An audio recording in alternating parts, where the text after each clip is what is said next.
Good morning, everyone. This is my last video on herbs and spices for cooking. We have looked at a variety of herbs and spices in the past videos, to which I hope some of the information I've given you will help you. Today I'm going to talk about the last of my spices that I would like to cover: saffron, dill, and garlic, and onion. Yes, I know garlic and onion is used as a spice, but technically it's not a spice. It's actually a vegetable. It offers a variety of health benefits and particularly pungent ingredient, sure to spice up your favorite dishes. Unlike other vegetables, it is less commonly cooked on its own and eaten whole. I will discuss the uses, taste, and medicinal properties of all three. Now, as always, I have a disclaimer. I am not a physician. I am not a medical practitioner.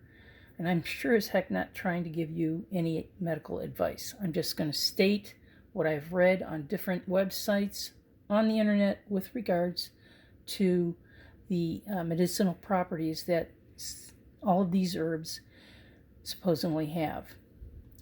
Some are as I have found, some of them are definitely have some benefits, but not all.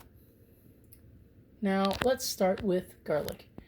As I stated below, although it is used as a spice, it is really a vegetable. It belongs to the onion family, and it has a pungent, spicy flavor that mellows and sweetens with cooking.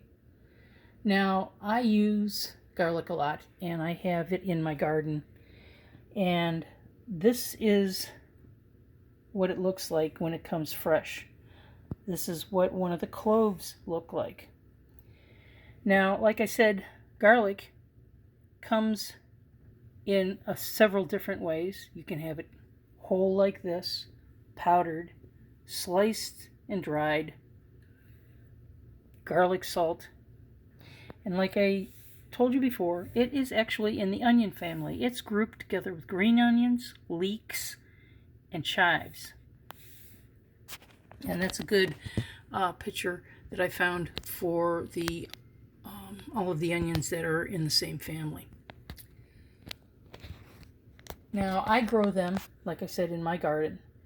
And let me explain to you about plant itself if you want to grow it yourself, because it's really easy to do. All you do is you take one of these and you put it in the ground, when it's in the paper or the outer covering of the bulb itself. You just take one, put it in the ground, let it grow. It'll grow on its own. Usually planting is done in the fall, and you harvest around June or July the next year. Now, it is a perennial flowering plant that grows from a bulb or a single clove, as I've told you before. It's got like flat blades, and they're kind of like linear. They're about an inch to inch and a half in diameter. And the plant does produce flowers if you allow it to bloom, which I don't. Now, the flower part that grows up in the middle of the plant is called a scape. Now, I personally do not allow my garlic plants to flower. What I do is I cut that off, and I use it in soups, stews, and I can even make a pesto out of it. Now, what the scape is versus having the garlic bulb or clove or powdered or whatever you want to use, this has a much more milder taste than traditional garlic. Just keep that in mind when you start your cooking adventures. Now, garlic can be grown as far north as Alaska, which is great because it overwinters in cold climates very, very well. Doesn't seem to be affected as long as it's planted in the fall prior to any snow. Now, medicinally, garlic is commonly to promote dietary supplement conditions to help your heart and blood vessels and blood cholesterol levels, including your blood pressure itself.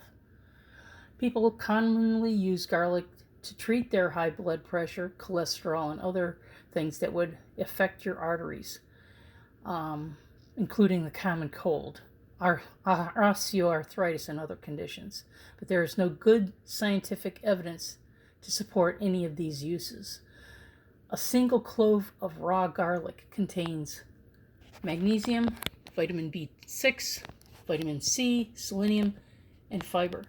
Like I stated, a lot of people use this to treat their cholesterols, but the amounts that you would have to ingest are so large in order for it to do any significant amount of good is ridiculous.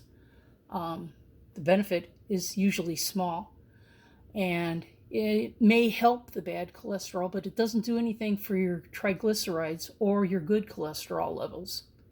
So that's up to you. The downside of garlic, though, is that it affects your breath. You might get heartburn, you might have diarrhea, or flatulence. In cooking, garlic is commonly used in salad dressings, vinaigrettes, marinades, sauces, vegetables, meats, soups, and stews. And of course, there's always garlic bread. Love that stuff. Garlic is a powerhouse that brings the simplest foods to life. Brush a little bit of garlic infused, a little bit of butter with garlic infused into it, and it makes a wonderful, wonderful French bread, garlic toast. It is a staple ingredient that finds its way into every dish. Roast some garlic, and your taste explodes with flavor because it sweetens the garlic. It makes it excellent to be put into mashed potatoes. Yeah, you can put it in with squash and carrots. It would make it a good accompaniment with chicken, beef, and pork, as well as seafood. Now, like I told you earlier, onion, shallots, which are a milder onion, leeks, chives, and green onions are all in the same family as garlic. All these vegetables can be used in the same way as garlic. Each has a strong or milder version of the taste and will make your recipes pop. Try them in your next recipe. You'll be surprised. Our next herb that we are going to talk about is dilweed. Now, you're thinking, well, isn't dillweed and dill the same thing? Yes, it is, because pretty much the whole plant is used. It usually comes like this, and it's called dillweed. This is what the leaves are like. This is what they are when you get them chopped and given to you in the stores. And this is what the whole plant looks like. You're thinking to yourself, well, dill, isn't that used in pickles? Yes, it is. But dill is much more versatile than most people realize. Worldwide, and I'm saying worldwide, this particular herb is used profusely. Dill, which is actually in the celery family, is native to North Africa, Chad, Iran, and the Arabian Peninsula, but it has spread throughout the world. They actually found some in the tomb of the Egyptian pharaoh Imhotep II, dating around 1400 BC. They also found it in Greek cities like Samos around the 7th century. Like caraway, the fern-like leaves of dill are aromatic and used to flavor many foods throughout the world and soups. It's not just for pickles. There are a numerous amount of countries that have cuisine that include this herb. Some use it more heavily than others. Russian cuisine is an example, and Polish cuisine, they use dill a lot. Now, in the UK, they use it there too. They have a thing called, or a dish called fish pie, and it's used in that one too. Sweden, they use it in cooking crayfish. Or crawdads if you're from the south. Now, medicinally, unlike celery, dill is also known as dillweed, has a strong herbal flavor and often used as a spice, but commonly with pickles, as everybody knows. But studies have shown that dill can be used to help manage diabetes. Not only do these studies show that dill helps manage existing type 2 diabetes, but it also may help prevent type 2 diabetes from developing.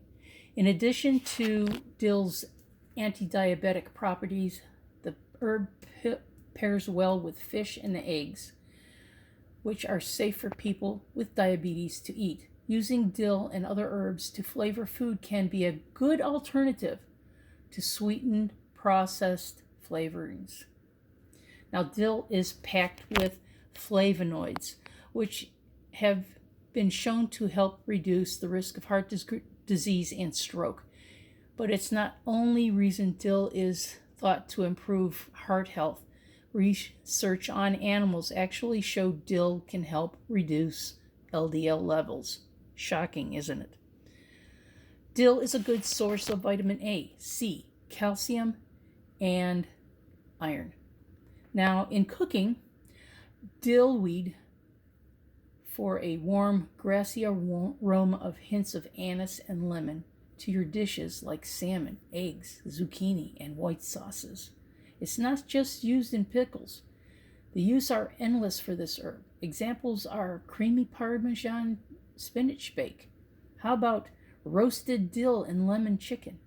How about dill with salmon and lemon risotto? Just to name a few. Wonderful, wonderful spice to be tried, and I hope you will take the time and try a dish with it in. Now, my final herb is saffron. Now, in the packaging, you'll see it comes in a normal package here from McCormick, but this is how it's actually packaged. It's in a tube. Now, saffron, it comes from the saffron crocus. And what you can see here is these little red things in the picture. Those are actually the plant's stamens. That's the male part of the plant. And this is what they look like individually. Now, this spice is extremely expensive. And the reason why it is so extremely expensive is because it is labor intensive. All of these stamens have to be picked by hand. No machine can do it. It all has to be done by hand. So that's why saffron is one of the major spices that are actually very, very expensive to get.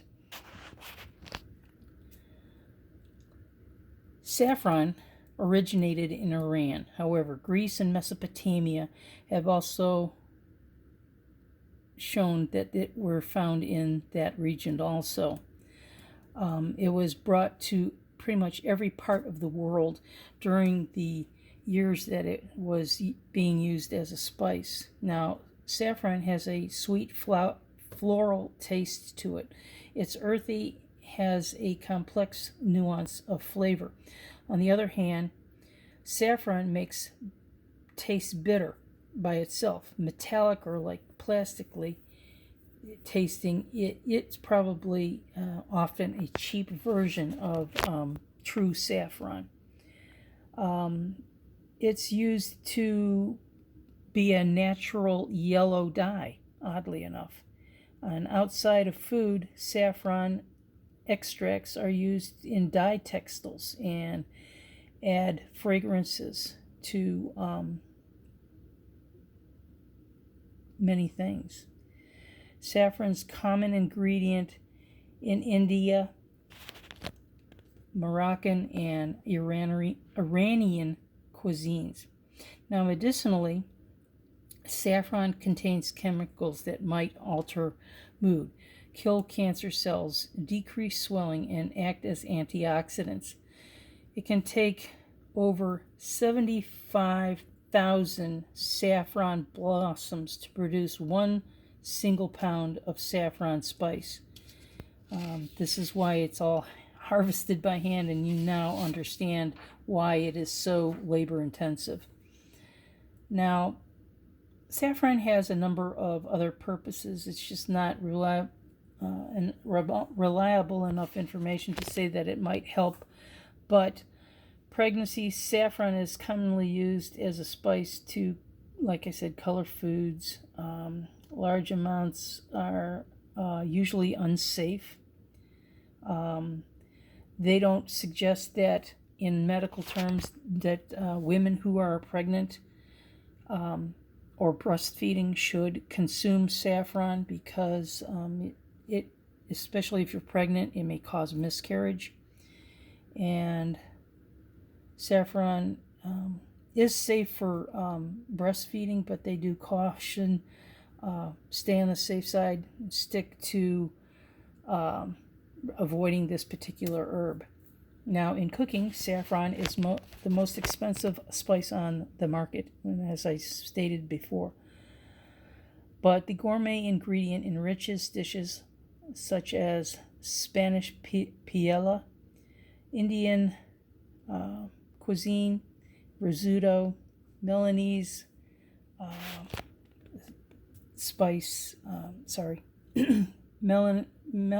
Melanian spices and cuisines are usually included with saffron. Now, it has a distinctive flavor, as I've stated, and a lot of recipes do have it in there, most notably risottos, curries, pilaf, and saffron cake. But you can experiment and have some innovative decisions. You can also add it to hummus. Makes a nice, wonderful change in the taste of hummus. Homemade garlic mayonnaise can also have it. It will sweeten most dishes. Examples of saffron floral flavor will be great in, like I said, risottos and curries, soups, and even sweet buns. Examples of some dishes that you can use it with are rice pilaf with roasted chicken, shrimp with saffron rice and fennel salad. You can also use it in lemon saffron salmon with dill rice, just to name a few. As I stated early before, this is the last video for herbs and spices for cooking. If there's an herb or spice that I have missed, please comment below and I will be happy to research it for you. There will be a couple other videos I will be doing to entail the use of other well-known items used in cooking. So stay tuned for them. And good day, everybody. I hope to see you in the next videos. Bye now.